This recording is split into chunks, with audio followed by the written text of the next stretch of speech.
Let's talk a little bit about what's going on in DeSantis world. Yes. Put this up on the screen. So DeSantis's big super PAC is staffing up. They have hired a couple of significant former Trump aides. The one that the New York Times is focusing on in particular here is a guy named Matt Walking, was part of the 2020 Trump campaign and is going to coordinate strategic communications for Never Back Down. That is the super PAC that is backing Ron DeSantis. He oversaw the rapid response and war room teams for the Trump campaign. He also was the campaign communications director for Glenn Youngkin of Virginia.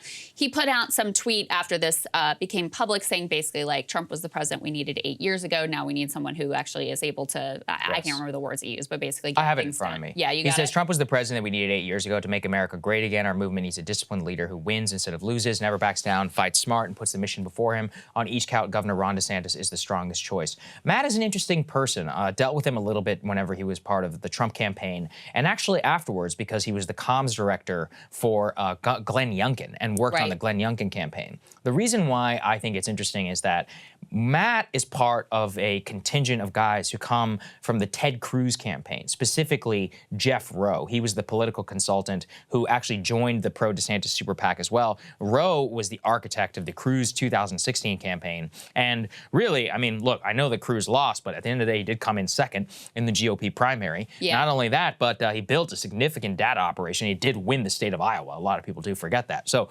Rowe has always been kind of seen as a darling of the conservative, not Trump movement, you know, who still gets like anti-establishment, very well invested in technology.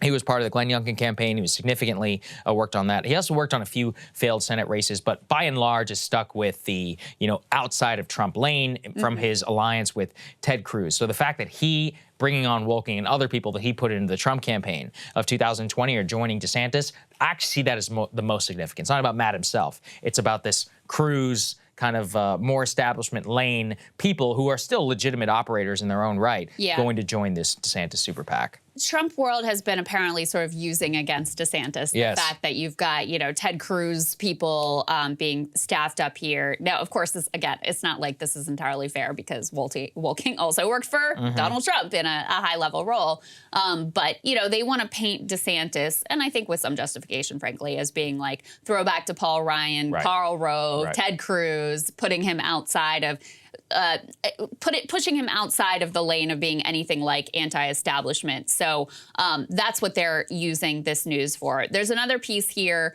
that is also interesting. Put this up on the screen. Trump's campaign is also warning any potential DeSantis staffers and also staffers to other rival presidential campaigns that they will not be hired to work for the former president either on his campaign or in the White House. So they're saying, you know, if you decide that you're with DeSantis, that's it. You're dead to me. You will not work in the White House. You will not be elevated to any position. Now, I don't know how much I would really...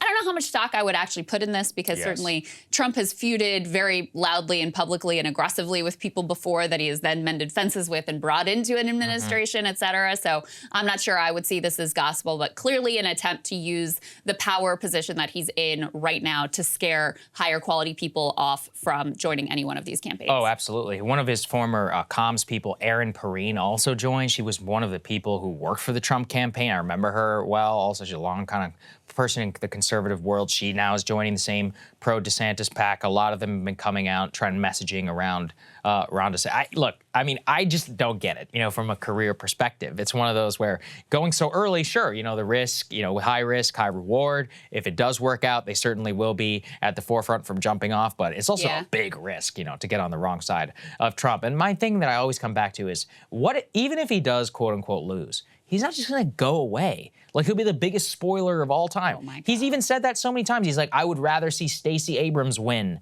than Brian Kemp. Like, he's an you know, he doesn't care about the broader party. If DeSantis does somehow best him in the primary, which I think is frankly unlikely, it's not like he's just going to go quietly, you know, into the night. So anyway, from that calculus too, I'm just like, maybe I see something that they don't, but I don't know why anybody would do it. There's one other piece that just broke that I don't have all of the like details of, but I just want to put out there because I'm sure Trump is going to be using this against his many attacks against Ron DeSantis. But you remember DeSantis had this whole like conflict with Disney, which of course is a really important employer, gigantic corporation in Florida.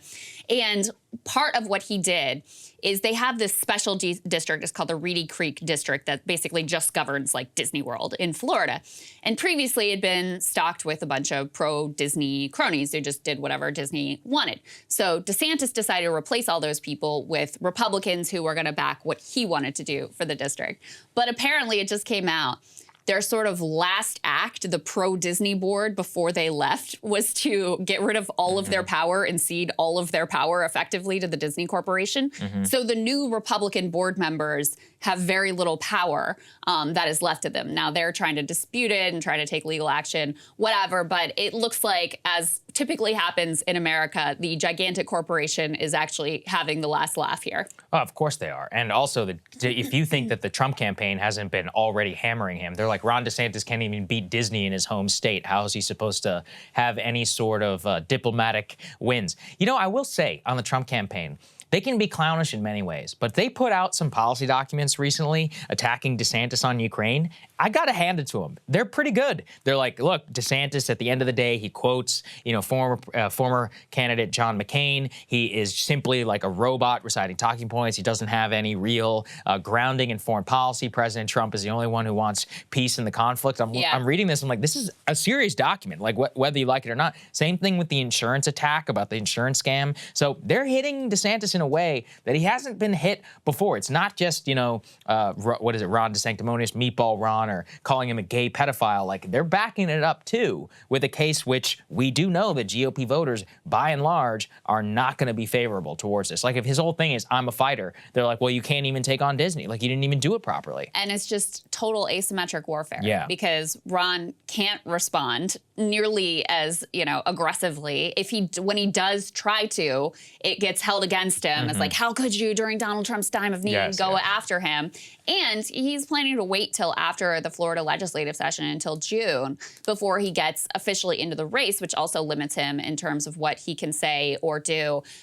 So, you know, it's a very difficult position for him. I know Ryan and Emily covered this yesterday, but just very quickly, Saagar, there was those comments from Chris Christie that I thought were really interesting. And actually, honestly, I know this may be a hot take, but I actually thought it was kind of smart. He was like, what the Republican primary race needs is someone like me to get in and just on a kamikaze mission to take out Trump. Yeah. Because if you try to do it yourself, you're going to get blown up. No doubt about it.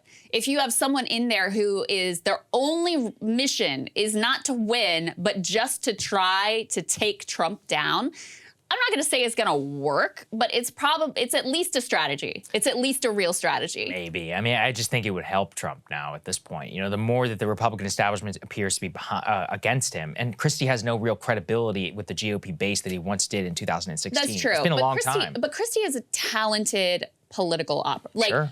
I have always thought that he is, just in sheer political talent, he is a very charismatic and talented individual. Certainly. Like, the way he would go after, I hated this, but the way he would, like, go after teachers during his fights in New Jersey or, like, teacher union stuff.